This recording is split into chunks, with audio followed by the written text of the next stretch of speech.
Has Canon just filed a patent application that solves distortion and field curvature on high megapixel cameras like the upcoming, much anticipated Canon EOS R5 Mark II and the new flagship camera, the Canon EOS R1? Then stick around after this short break for all the details. But first, subscribe to this channel for a chance to win a Canon EOS R5. I'll be giving one away to one lucky subscriber once this channel reaches 100,000 subscribers. Anyone above the age of 18 with a valid mailing address is eligible. Additional terms and conditions are linked in the description down below. Canon patent filing JP 2023-14823 Alpha, published October 5, 2023, aims to provide a compact optical system that promises to deliver high optical performance for digital video cameras, digital stills hybrid cameras, broadcasting cameras, security cameras, PTZ cameras, and so on. But what's notable here is the Canon EOS R5 with a resolution of 45 megapixels on a full-frame sensor, the Nikon Z8 with the same resolution, and cameras like the Sony A7 R5 increasing that full-frame resolution to 61 megapixels does pose a bit of a challenge. But the problem, as the camera can capture more detail, imperfections from the optical design of the lens become apparent. And of course, the upcoming much anticipated successor to the Canon EOS R1, the Canon EOS R5 Mark II, is supposed to have a resolution higher than that of the Sony with 62 megapixels. And the new flagship camera, the Canon EOS R1, is supposed to be, well, north of 45 megapixels. We don't know where, but that's higher than the 1DX Mark III, the R3, two of the previous, well, what we would call them as the flagship cameras. And I know the R3 isn't technically Canon's flagship camera, but for all intents and purposes, since the 1DX Mark III came out and until we get the R1, it's pretty much filling in as a substitute teacher. But the real problem here is as we start to increase the resolution, as we start to increase the resolution of the sensor, well, imperfections, distortions from the optical design start to become, well, more noticeable. So as we increase that detail and resolution in cameras like the R5 and the R1, distortion and field curvature becomes more noticeable and needs to be corrected if we want to benefit from the increased resolution provided by the sensor and of course by lenses such as the Canon RF 28-70mm. However, as the patent filing notes, distortion and field curvature are corrected by using several aspherical lenses. Correction of the field curvature and addressing the ambient light deterioration process is obviously a challenge, and without getting into the calculus, algebra, and trigonometry, Canon implemented a small high-performance optical system. This is accomplished by removing the large diameter lens, which has a positive refractive power. In essence, what we're getting here is a compact optical system, a system with higher optical performance than found in previous lenses, and when combined with high megapixel sensors on cameras such as the Canon EOS R5 Mark II, the Sony A7 R5, or the upcoming Canon EOS R1, well, we should be able to produce distortion-free, field curvature-free images regardless of the resolution, the focal range, or what's the word I'm looking for, the phrase I'm looking for, variable focal ratio range.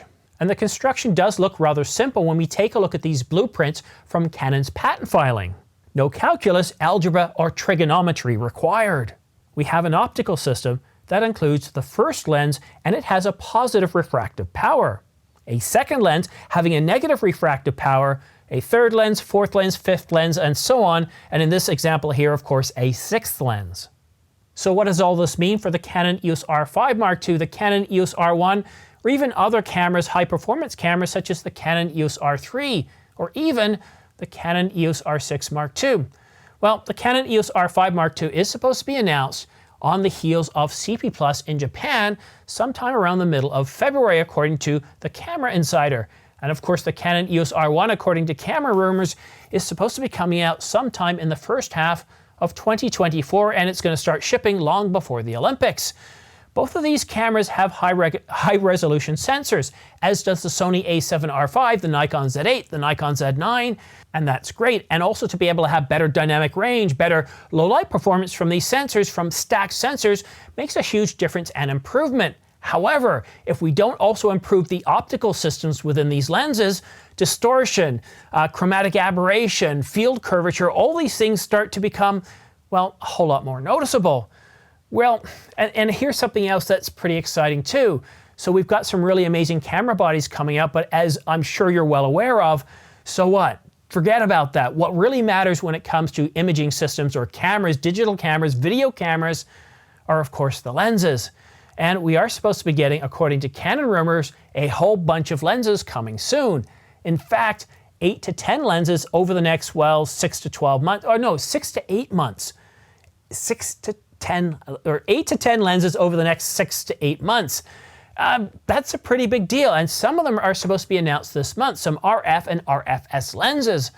But if the Canon EOS R5 Mark II is supposed to be announced on the heels of CP+, I can guarantee you a couple of RF lenses are also going to be announced. And that RF 35mm f1.2, if not announced this month, I think could potentially be announced alongside the Canon EOS R5 Mark II. So we have an awful lot going on. It's getting to be pretty exciting. And the Canon EOS R5 Mark II, I really do believe that it is coming out soon. I do believe that CP+ makes an awful lot of sense. One of the reasons is we're getting an awful lot of leaked information or rumors about the Canon EOS R5.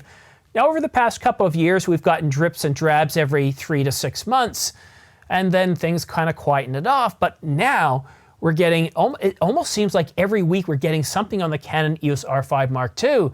Canon Rumors is reporting on it, the Camera Insider's reporting on it, and Digicami-Info is also reporting on it. So we're getting a lot of information. So I do suspect that if we don't get the Canon EOS R5 announcement at CP+, well, the only other thing that makes sense is the Canon EOS R1. No, the Canon EOS R5 Mark II I think makes a lot of sense.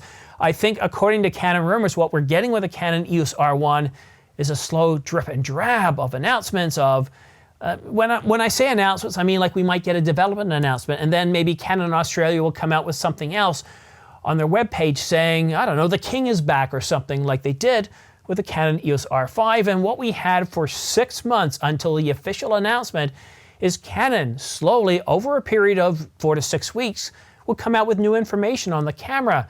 And I think that's what we could see with the Canon EOS R1. This camera people have been waiting this for a long time. People keep saying, where is Canon with their flagship camera?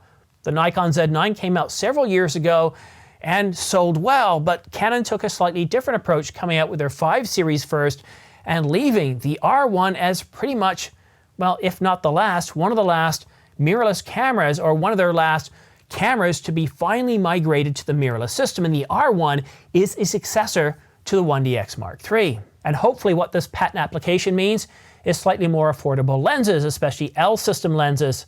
Although, yeah, I know you're shaking your head or you're cursing at the screen right now, but one can only hope.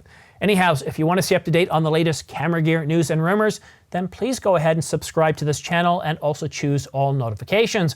I know if you're watching on a television, it's a bit more effort. I go through the same issue myself, but most of you are watching on an iPad, an iPhone, a Samsung Galaxy, some sort of smartphone, or you're on a tablet or laptop. So please go ahead and subscribe. It really does help this channel grow.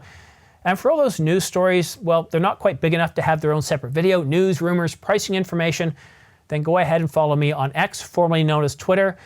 I'm constantly tweeting out information there, patent applications, pricing information, rumors, news, all that sort of stuff. I'm kind of limited, believe it or not, I'm limited to about 3 videos a day on YouTube. I can publish more, but after 3, it stops sending out notifications, which means I don't get much in terms of views. So I don't have that problem with Twitter, so I save all the big stories for YouTube and all the minor stories for Twitter. And if you like supporting this channel and like encouraging this channel and helping it grow, if you're looking at purchasing gear from Adorama, B&H, and Amazon, then please consider using my affiliate links down below, because I get anywhere from 2 to 12% back. And I gotta tell you, that makes a huge difference. It's allowed me to provide funding for purchasing the Canon EOS R5 Mark II, the Canon EOS R1, and hopefully, if all goes well, I might be able to expand into maybe Nikon and Sony in 2024. That would be exciting. Although the R5 II and the R1, that would be quite a big purchase. And depending on what lenses come out, who knows? I might even pick up the RF 35mm f1.2 if we actually get to see that lens. But that's it for now. Have yourself a great weekend and have yourself a happy Thanksgiving. And we'll see you again soon. Who knows? Even though it's a Thanksgiving weekend here, if there's news coming out, trust me, I will stay up to date. I will publish a video if anything comes out. Boy, I'd like a night. Wouldn't it be nice to have a Sunday afternoon release of more leaked information on the Canon EOS R5 Mark II? Well, let's shake that rumor tree and see what happens. But that's it for now. Thanks so much for tuning in. We'll see you again soon.